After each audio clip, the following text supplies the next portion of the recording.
Okay. Good afternoon. I want to welcome you all to the virtual School of Medicine reunion.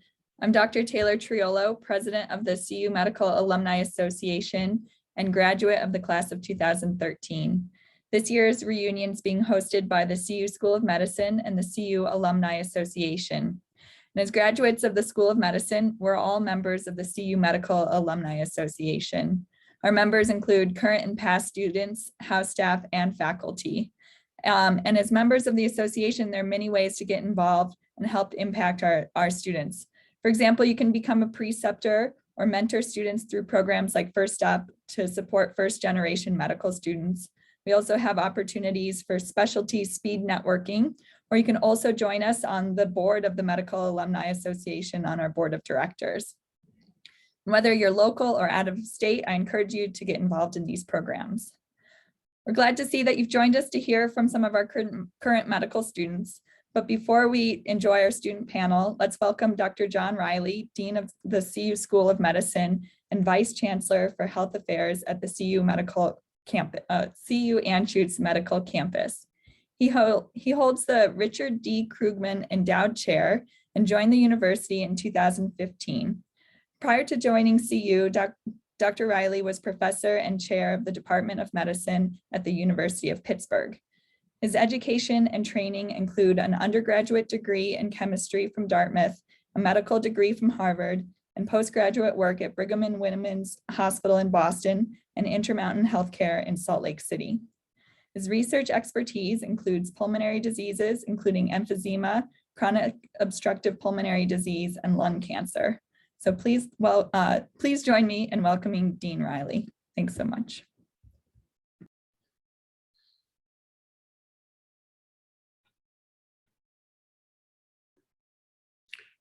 So good afternoon, everybody. Thank you, Dr. Triolo, for that introduction. And I want to thank all of you who are attending this virtual reunion. I had the pleasure of attending my 40th earlier this summer from medical school. And I have to say it's not quite the same as being in person, but it's good to catch up with people. So I wanted to give you an overview of some developments at the school. There'll be time for questions at the end of my remarks. So if you have questions, please enter them in the chat and I'll be happy to answer them. So briefly, I know we have a span of experience among the alumni here. Some of you may have attended medical school on our current campus, but many of you probably attended school when we were at 9th in Colorado. So by way of background, as hopefully everybody knows, we are now located on the former Fitzsimmons Army base that was decommissioned in the 1990s and was built out. The southern half of it is occupied by the University of Colorado, which includes the School of Medicine, the School of Dental Medicine, the College of Nursing, the School of Pharmacy, and the Colorado School of Public Health most recently. We are roughly divided into 4 quadrants on this campus. Most of the educational classroom-based and laboratory-based educational activities take place in the northeast corner. Most of our wet lab research takes place in the northwest corner. And then our partner hospitals, University of Colorado Hospital is in the southwest corner, and Children's Hospital of Colorado is in the southeast corner. To our east along I-225 is the Rocky Mountain VA Medical Center, who moved out here about 3 years ago. In terms of the medical school, our class size is now 184 students a year. It increased roughly 7 years ago when the school made a commitment to open a 3rd-year branch campus in Colorado Springs. We currently have about 24 students who do their 3rd clinical year down in Colorado Springs and then return to the greater Denver metro area for electives in their fourth year.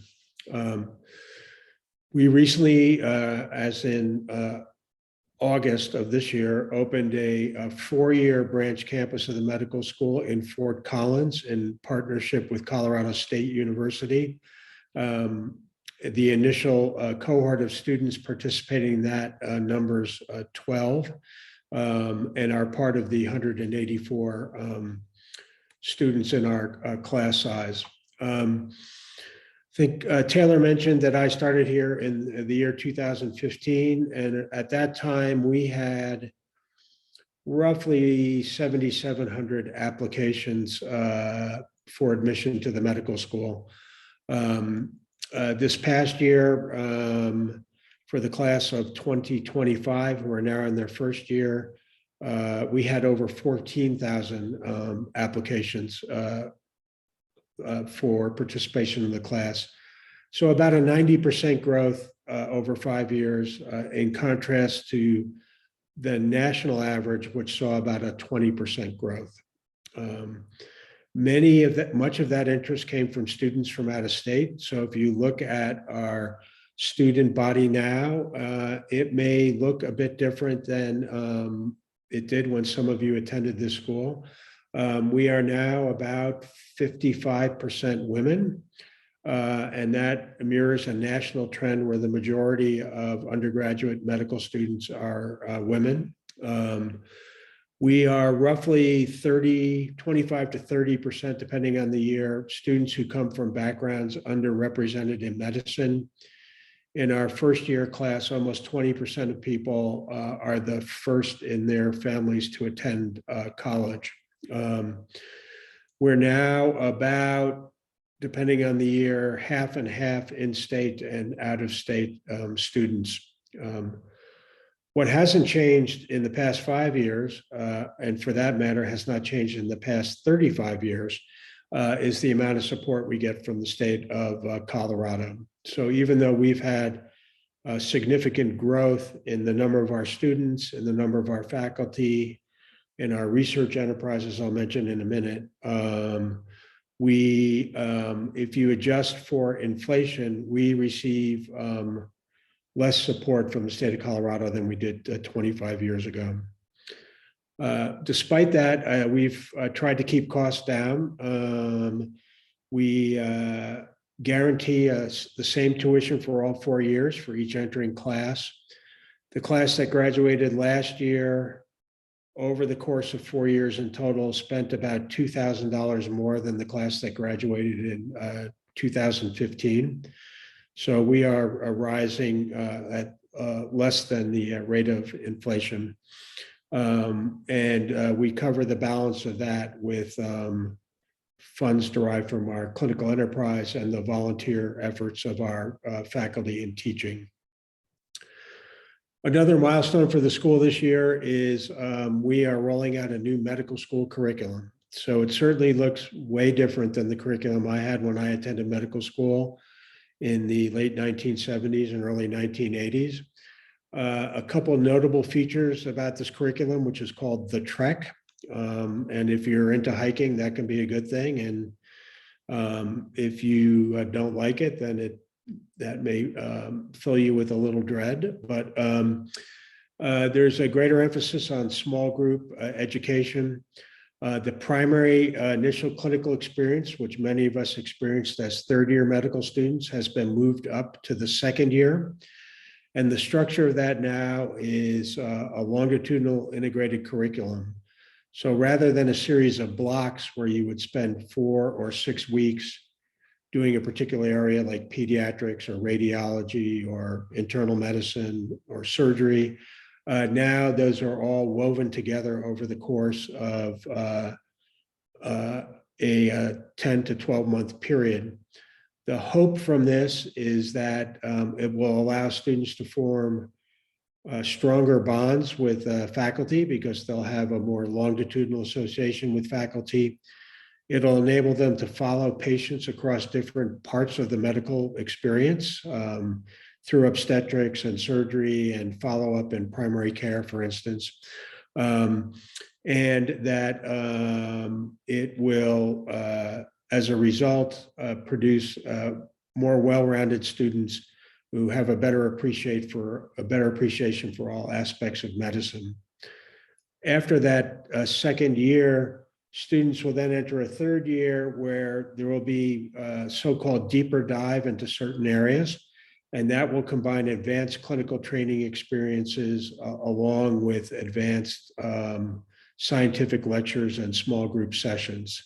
So for instance, a deeper dive in cancer might include participating in outpatient oncology clinics, going to the operating room to see surgical oncology in action, but also having didactic sessions around immunology and the biology of checkpoint inhibitors and cellular-based immunotherapy for malignancy. The fourth year will be devoted to electives, including the potential for doing research, as well as what we all remember, the application to and interviews at different residency programs. At the present time, all of our interviewing for medical school and residencies remains virtual.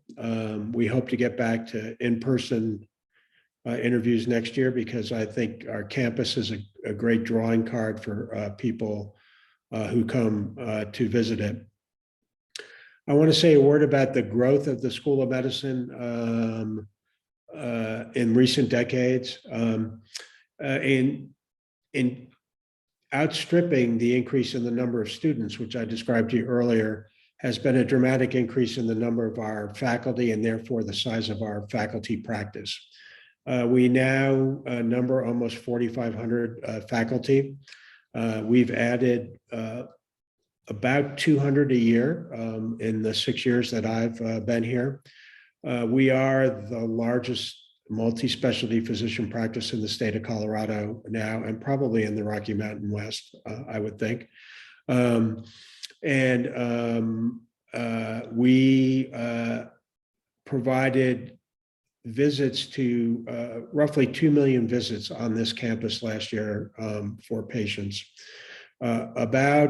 Between 35 and 40% of our practice is taking care of children, mostly specialty care and inpatient care of children. We don't have very many primary care pediatricians on our faculty.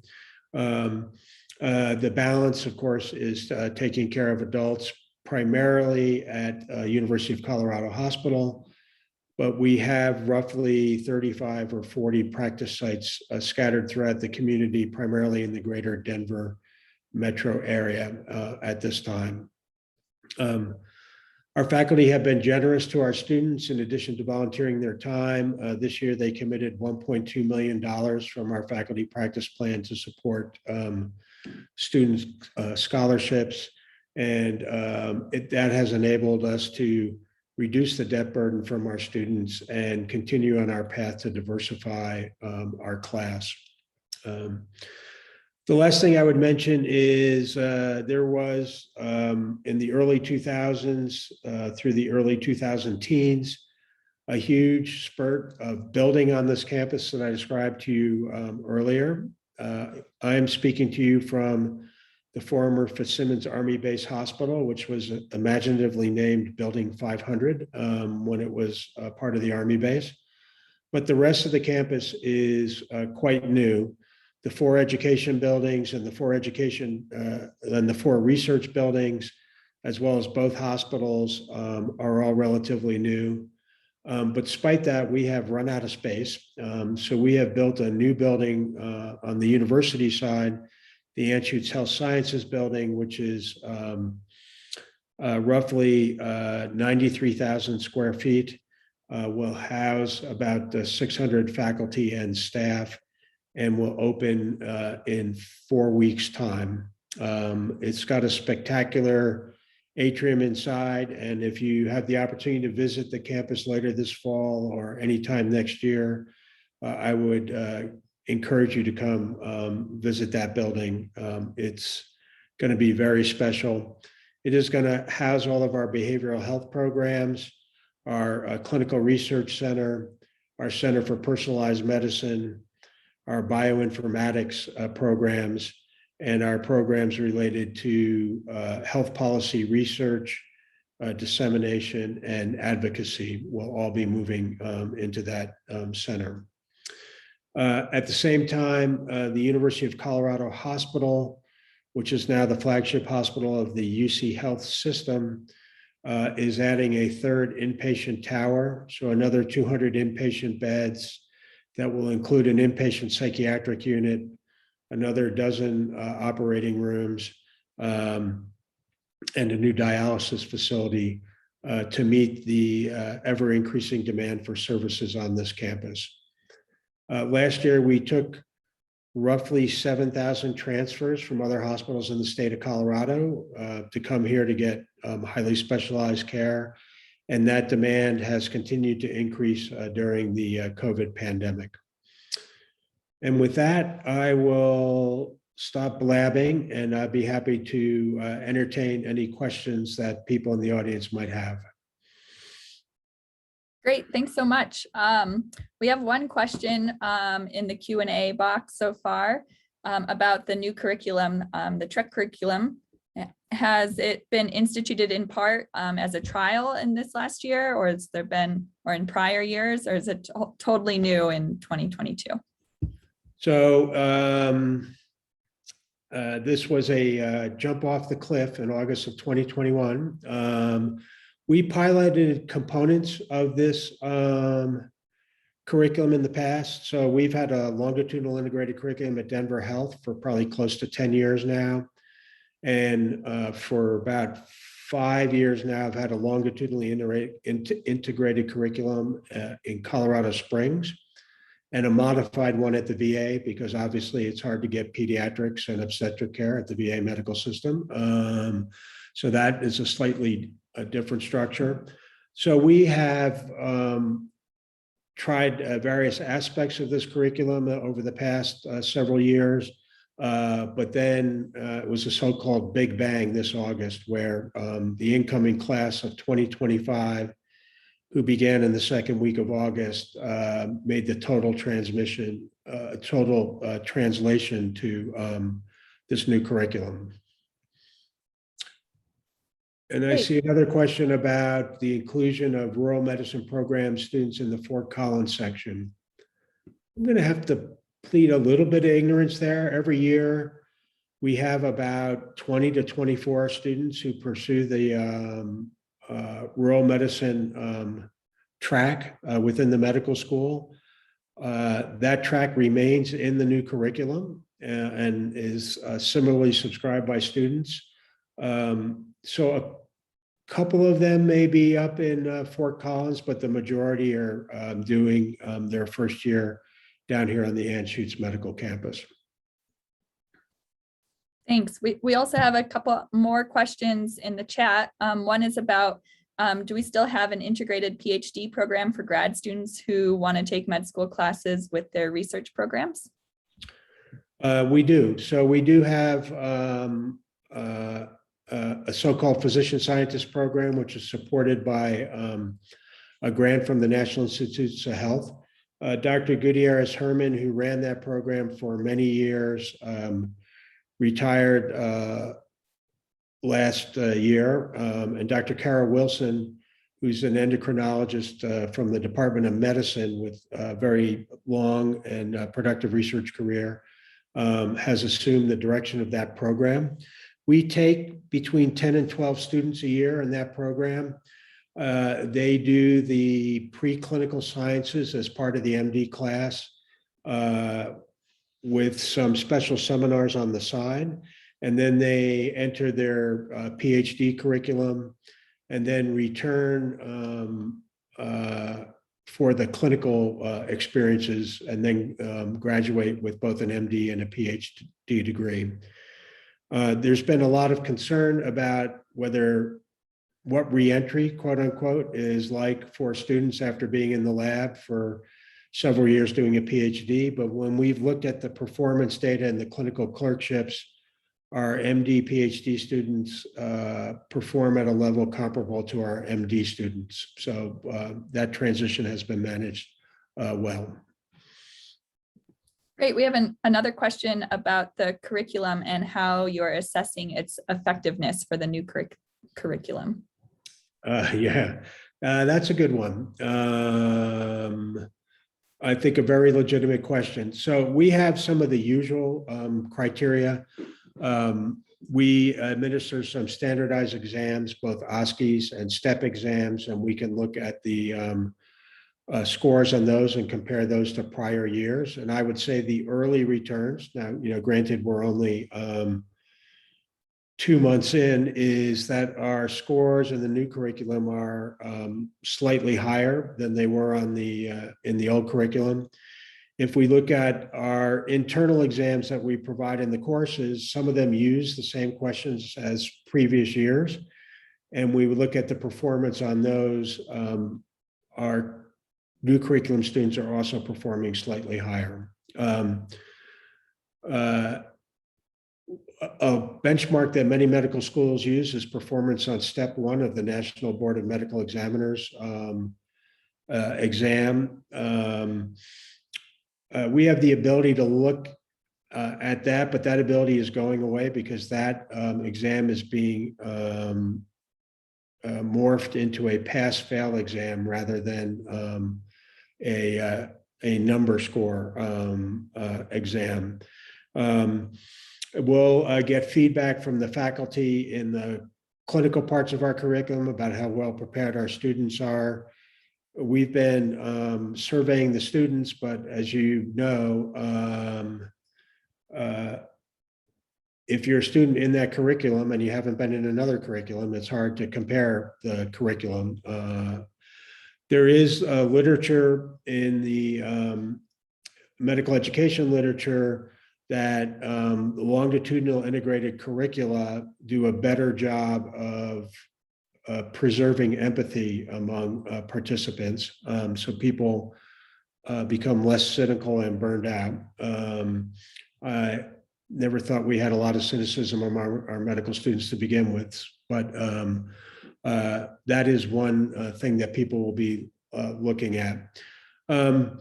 Otherwise, it's kind of subjective. So we solicit feedback from people's internship programs after their first year in internship and get feedback from program directors about how well prepared they are.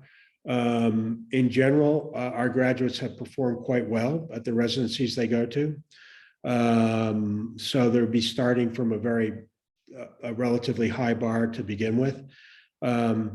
We can look at the programs where our students match, but that's not only based on their performance, but it's also based on the reputation of the school. So I'm not sure we can attribute that just to the curriculum. We are part of an initiative at the national level to get all the residency programs to pool their data and then feed it back to medical schools so that we can see how our students compare to students graduating from other medical schools. But that's still in the planning stage. Great. Well, that segues well into a couple more questions, and then we'll wrap up to move on to our students. But there are 2 questions about residency. Do we have a family medicine residency on campus, and how are our students doing in terms of matching for residency? So the answer to the first question is yes. We actually have a very high performing family medicine residency, which is ranked very high in the national rankings of family medicine residencies, as is the Department of Family Medicine.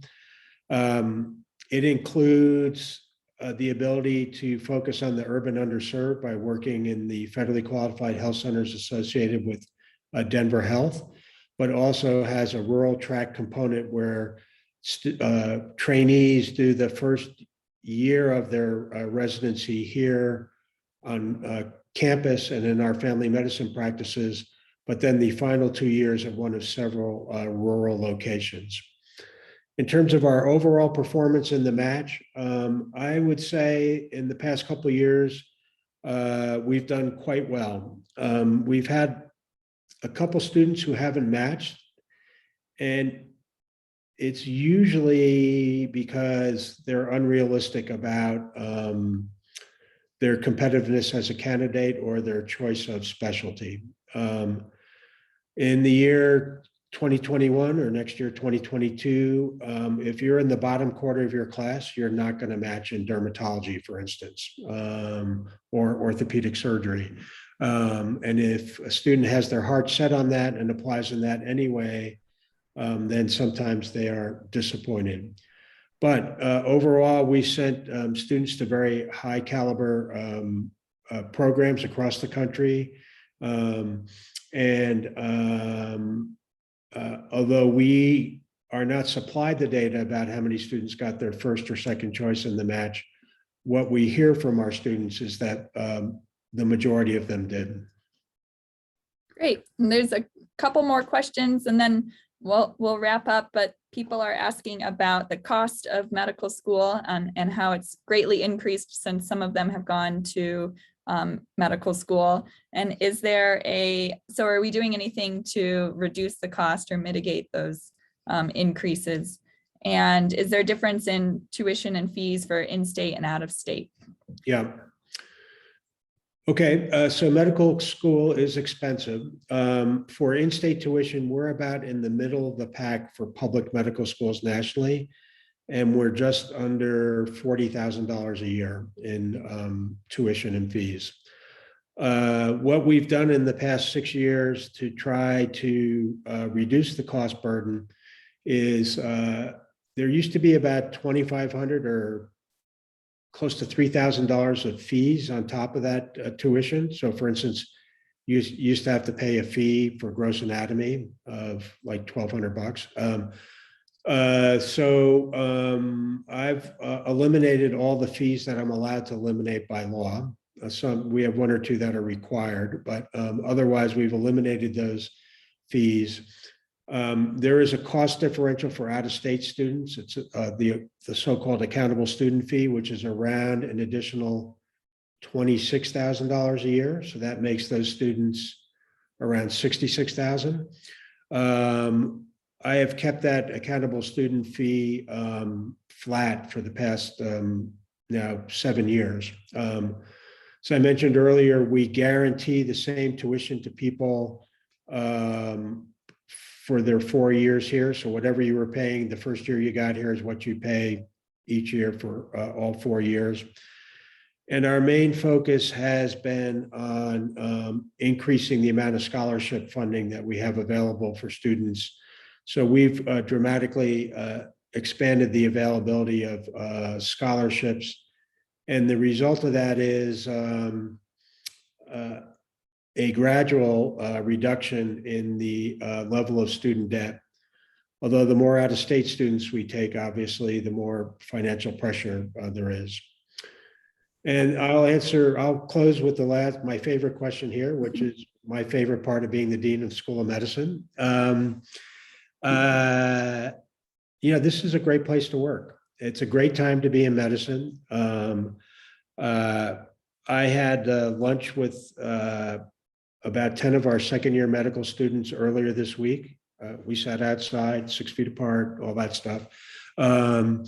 And I'm struck with the fact that despite all the wailing that we all guys do about millennials and whiny young people and all that, they look pretty much like the medical students I went to school with. They're young, they're smart, they're excited about medicine, and we've got a great faculty.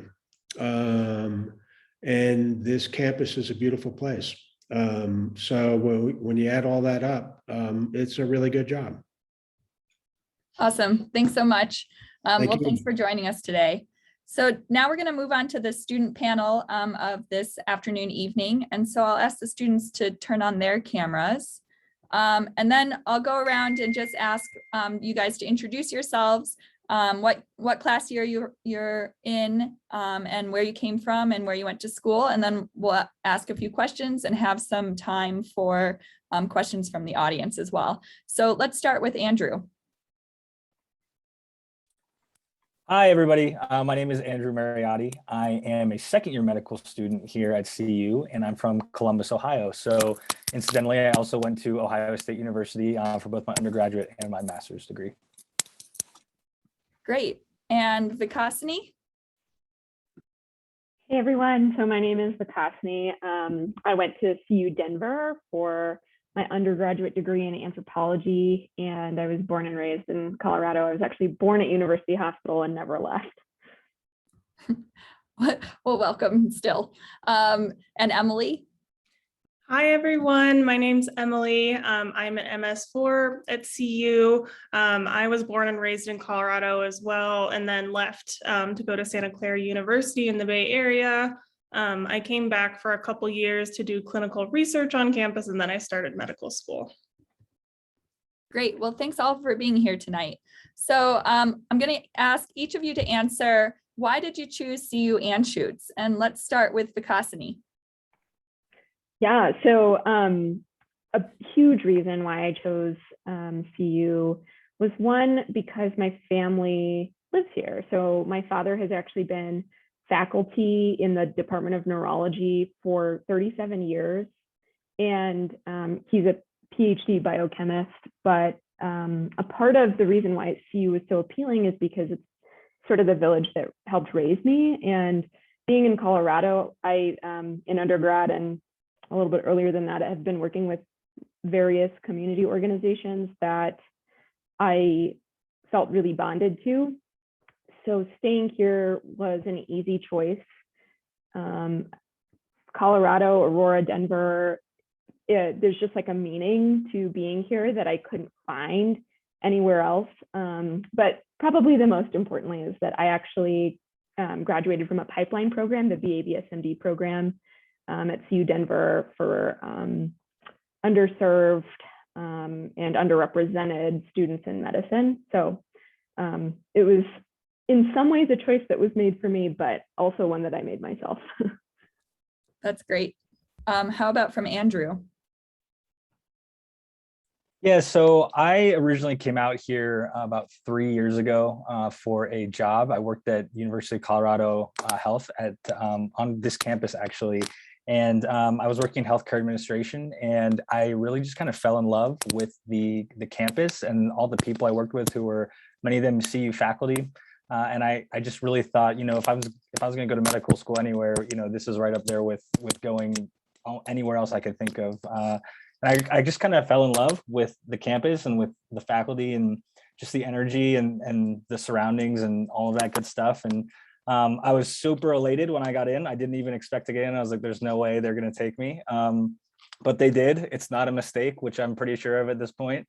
And yeah, so I'm super happy to be here. And I think it's a very affirming decision too. Things that affirmed it for me were just the type of student that they bring in. I think everybody that I've met so far has been pretty laid back, very hardworking, but laid back in the sense of I don't feel that this insane competitive nature or environment. And I've really made a lot of good friends, and people are very helpful and open to being collaborative, which I really appreciate. And so it's been very affirming as far as having that good feeling and then coming in and then knowing that I'm in a good spot where that feeling was true. All the good vibes. And Emily, why did you choose CU Anschutz? So I think the number one reason was I also worked on campus before medical school. I had an internship at the Gates Center for Regenerative Medicine, and then I did clinical research after I graduated from undergrad. And I had some fantastic mentors that really made me want to stay here. I felt like it was a really supportive community of students and faculty, like the other students have talked about. I thought that there were fantastic opportunities to do research and extracurricular activities at a large academic institution. So I felt like it would set me up to do whatever I wanted in my future career. And then I also really wanted to stay in Colorado and be near friends and family and be able to do all of the fun Colorado outdoor activities that I grew up enjoying. So I'm super happy that I stayed. I'm same. I also had a job here before I went to medical school here too. Nice. So Cassini, tell us about some of the support you've received along your academic journey, be that family members, scholarships, technologies, mentors, etc. Yeah, the support is kind of endless. There's many facets to my answer, so I hope it's not too long. But I'm a fourth year medical student.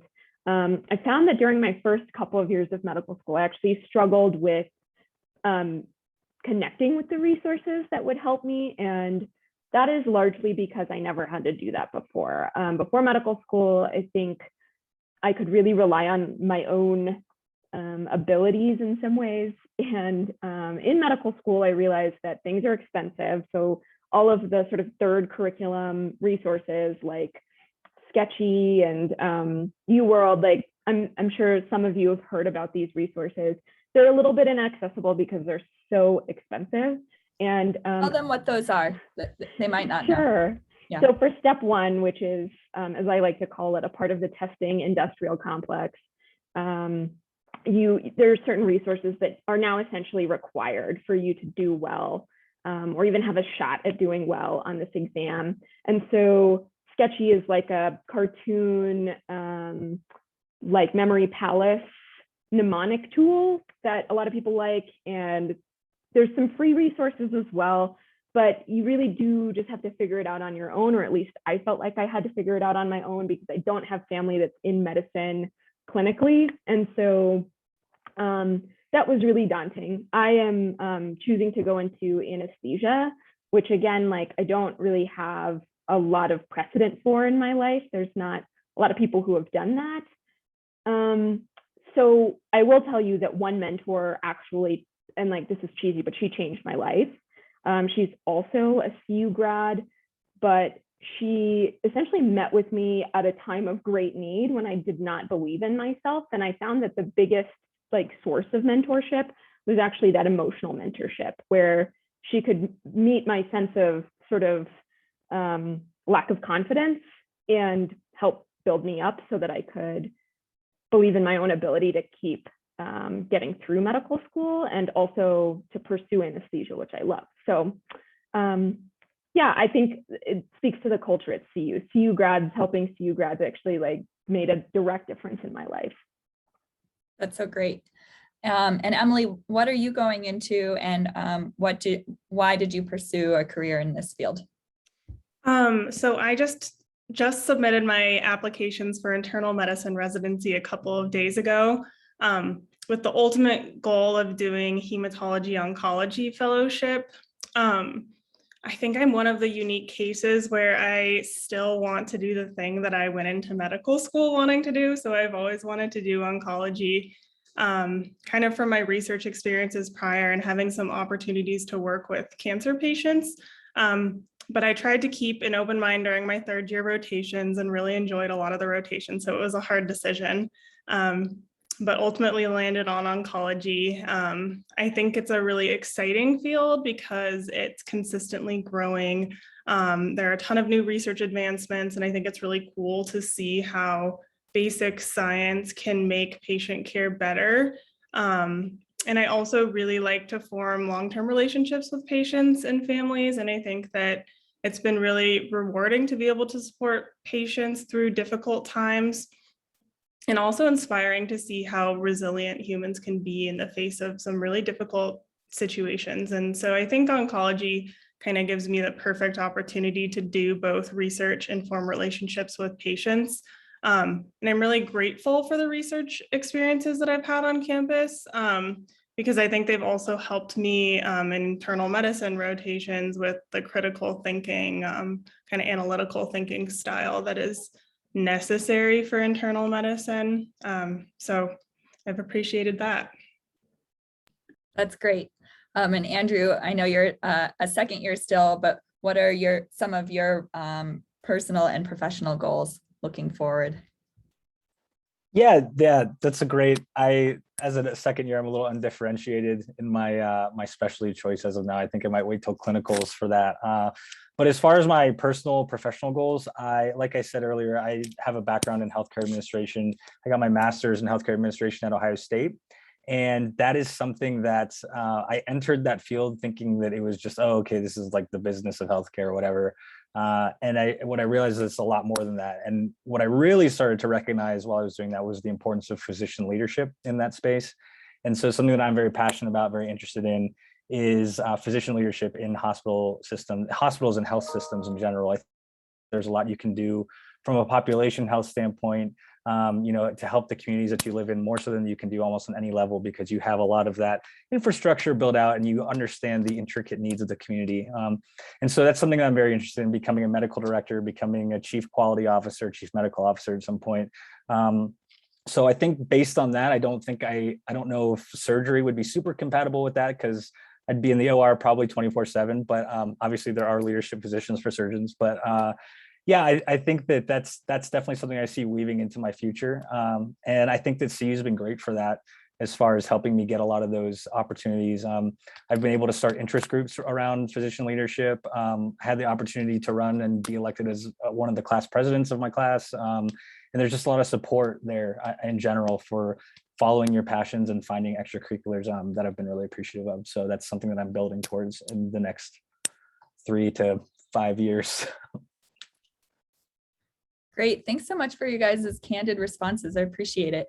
I want to invite the audience to, type in their questions either into the Q&A or chat, but maybe while we're waiting to field some questions, I can ask about the obvious elephant in the room, about how the pandemic has influenced your academic experience. Whoever wants to answer or chime in is welcome to. I can start us off. I think the pandemic directly influenced my interest in critical care. And it also, because again, I didn't have like a ton of clinical exposure prior to my 3rd year, which started after the pandemic had started. I think it's totally shaped how I see medicine and how I see burnout. So one thing that I kind of took away from even just like working today is that burnout is totally possible. It's something that I now have like integrated into a part of my plan moving forward career-wise.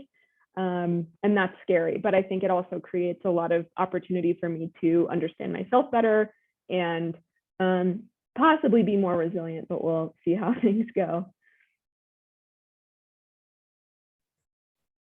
Emily or Andrew, any thoughts on the pandemic and school? Yeah, kind of echoing off of what the Cassini said, I think. So for our class, we were about to take our step 1 boards when the pandemic hit. So we that got delayed, and then our 3rd year got delayed by about a month. So we all kind of had this time to have this sort of reset. And I was able to spend a lot of time with my family, and through that, I kind of had this realization that I still want to do academic medicine, but I also want to be part of a program that's very supportive and really emphasizes wellness in its residents. And so I think that has really influenced the types of programs that I applied to and the programs that I'll rank highly. Yeah. So how much, Dr. Triolo, how much time do we have to talk about this? We have time. I'm totally we kidding. don't have any questions yet from the audience. So yeah, no, I was totally joking. It's funny. The question is funny to me because my class was entered during the height of the pandemic. So our entire experience thus far has been completely influenced very heavily by the pandemic. And I think that there's been a lot of good and bad from it. So for instance, our first year was completely online with the exception of, things that you absolutely had to have in person, preceptor hours, occasional like anatomy labs, things like that. But everything else, exams were online, all the classes were online. It was weird, honestly. It was a little strange. And I think that a lot of our classmates, myself included, didn't always know what to make of it, because there were times where it was, am I being stressed because of the pandemic? Is it because of what's going on with the curriculum? What's happening here? And there wasn't a lot to compare to. But with that being said, I think that there were, especially now as we're starting to come out of it a little bit, there are definite things that I miss about being online.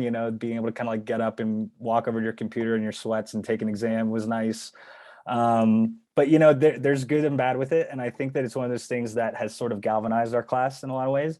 Do you find that, and maybe this, I don't know if this is normal for every class, but I feel like our class is very, we're very like inclusive and like on top of each other all the time now. Because now that we're in person, like, if something like, it's always like, oh yeah, hey, come over, hang out with us. So I think that it's done a great job as far as making us realize what we were missing, so that when we have those opportunities, I think that a lot of the in-person stuff is even better because of it. So I hope that by the time we start clerkships, a lot of this will be improved by then. So things are looking up. Yeah, that's good. How about what's been the most memorable experience during medical school so far? Feel free. I can answer that. So I think there's tons of great memorable experiences with friends and people in my class, but I think some of the most memorable experiences I have had were as a third year medical student on rotations. And one particular patient who stands out to me was my first patient on my internal medicine rotation. And he was in for acute hypoxic respiratory failure. Didn't really want to answer a lot of questions on the team, kind of, I think, was distrustful of the medical team.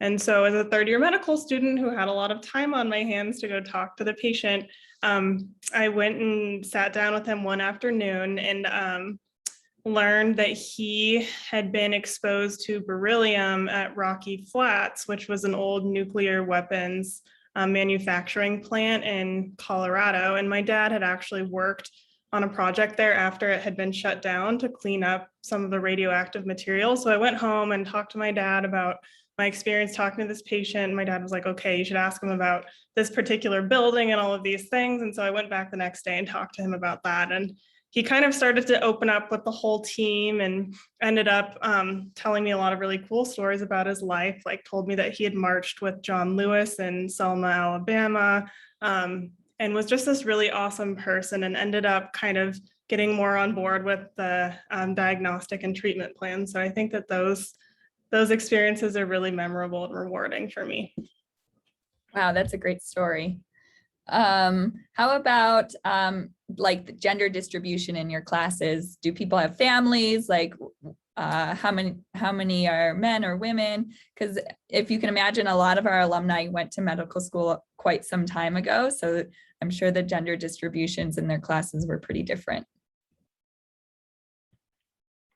Speaking to Emily and my class, the distribution, in terms of those identifying as men versus women, or non-binary people, which we're lucky to have people in our class who have gender diversity as well. And I would say, is it roughly 50-50 men, women? I think it is. So to the person's question, yeah, it's more than 17 women, which is pretty cool. We also have at least 2 moms. We have one person in our class who has 5 kids, and who I think is great. Like the school has taken efforts to try and make things more inclusive. I think when people encounter difficulties, a lot of it has to do with the pain of medical school inherently in some ways, where it is totally challenging to have other stressors in your life while doing medical school. But so far, I've seen that people are able to manage things really well, at least in our class. Yeah, personally, one of the questions is, are any of you guys juggling, additional family concerns, either married or children, or other hardships at home, considering also the pandemic and its influences on all of our family lives?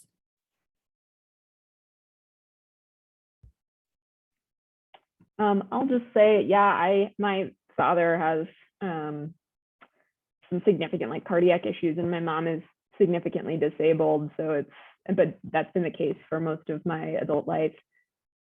I don't think the pandemic has uniquely changed much, other than just not being able to see them when the bulk of restrictions were in place. But I actually took a leave of absence my first year of medical school, after the first month of medical school, because my dad had another MI. He had another heart attack, and then all the rest of my family was in India. So though I don't have kids of my own or anything, I guess family stuff is definitely present. Yeah, I will say the school's been really supportive of me when things have happened where I've needed to delay a test or something for family reasons. So I really appreciate that. I think we get a lot of support from the deans of student life to kind of help us navigate life circumstances. How about any advice that you'd give for incoming medical students or people thinking about going to medical school?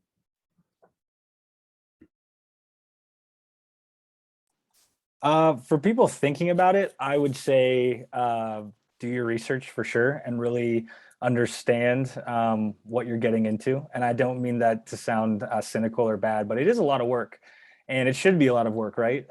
It's something that should be hard. It's something that should be difficult.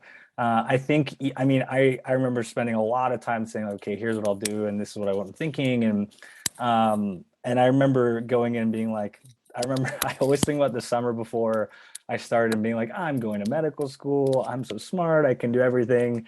And then getting there, and then it just smacks you in the face with how much work there is and how much dedication it takes. And I'm not even at clerkships yet.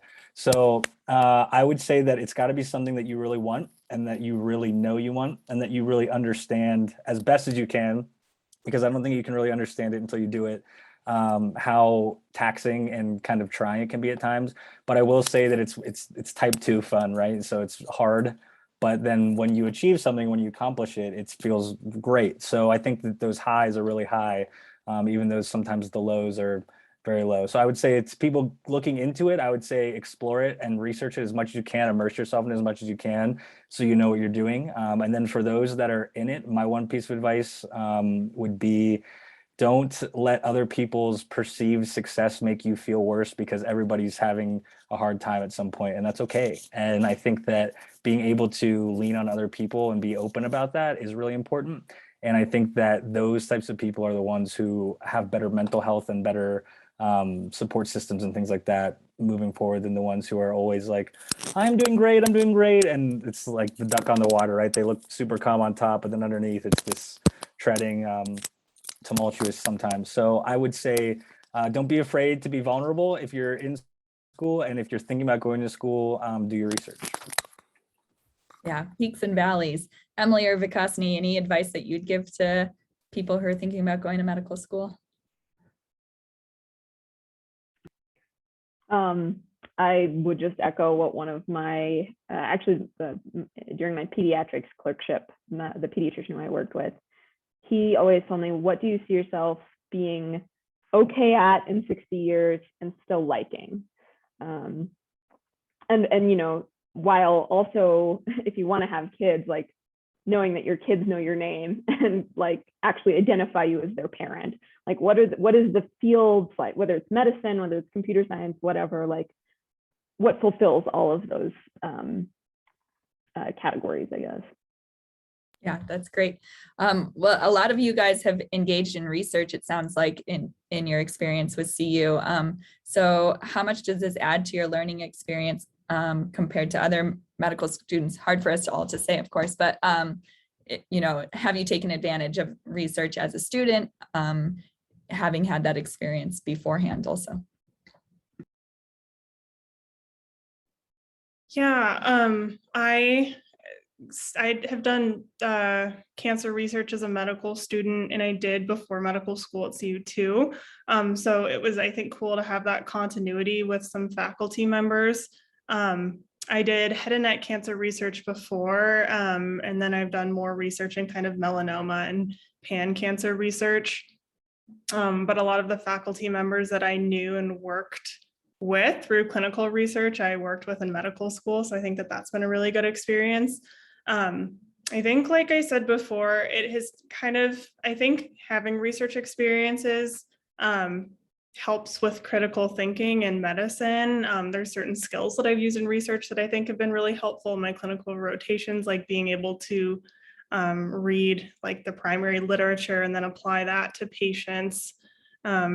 So I think all of those experiences have been really valuable. And then it's also told me that I wanted to be part of a field where research is really important. So oncology, I think, is one of those fields where most people end up doing some degree of research. And so it's been helpful to know that that's something that I want to do. That's great. Well, we've just got a few more minutes. So any last comments that you guys want to share with our alumni audience and family in terms of your experience? Maybe I'll start with Andrew if you have anything else that you want to share about just reflecting on your experience. Yeah, I just wanted to say thank you for our stethoscopes. I know that you guys buy those for us every year, and I think they're super cool. They look really nice. They have the little CU logo on them, and it made me feel, especially since we weren't able to have our white coat ceremony. It was like the one thing that we kind of like got that made us feel like medical students. So that was really nice. We appreciated this. Yeah, for those who don't know, the Medical Alumni Association fundraises. So all of the incoming first year students receive a stethoscope from the university, from our alumni family. Emily, anything that you'd like to share, end with? Yeah, I just want to say that I feel very lucky to be part of the CU family. I think it's a very supportive environment. And I couldn't imagine done med school anywhere else. So thank you. Thank you. Cassini? Yeah, echoing what Andrew and Emily said, this has been an awesome experience so far. It's been really challenging, obviously, but what made a difference for me was, again, receiving sort of a hand that was like, hey, I will mentor you and I will help you see what I see in you, which is not an attempt at a pun with CU, but this is, yeah, I just feel lucky to be able to talk to other people who have graduated from this university and this medical school, because I feel like there is a genuine connection that all of us kind of share. That's great. Well, thank you guys so much for coming tonight. I really appreciate it, and wish you all the best. Clearly, the future of medicine is in good hands. And so thank you to our alumni for coming tonight. I'd like to remind you all to stay engaged in the CU School of Medicine and with one another, and also invite you to opportunities for upcoming virtual events. We have the Silver and Gold Alumni Awards Banquet on Thursday, October 28th at 6 p.m. Mountain Time, where we'll honor and celebrate 7 extraordinary alumni and all of their achievements. We also have the CU Anschutz Alumni Happy and Healthy Hour on November 10th at 5 p.m. Mountain Time. And this event is going to be a cooking class with the Anschutz Health and Wellness Center, where we'll learn basic cooking and food preparation skills to improve health, discover multicultural influences for flavor and taste, and hear some nutrition tips. And so all of that information for these upcoming events will be made available to you guys. After the reunion, you'll receive an email for how to get involved with all of these upcoming events. So thanks for attending this afternoon. Have a wonderful time at your virtual class receptions tomorrow at 6 p.m. And I'll see you all tomorrow. Thank you so much and have a great night. We appreciate it.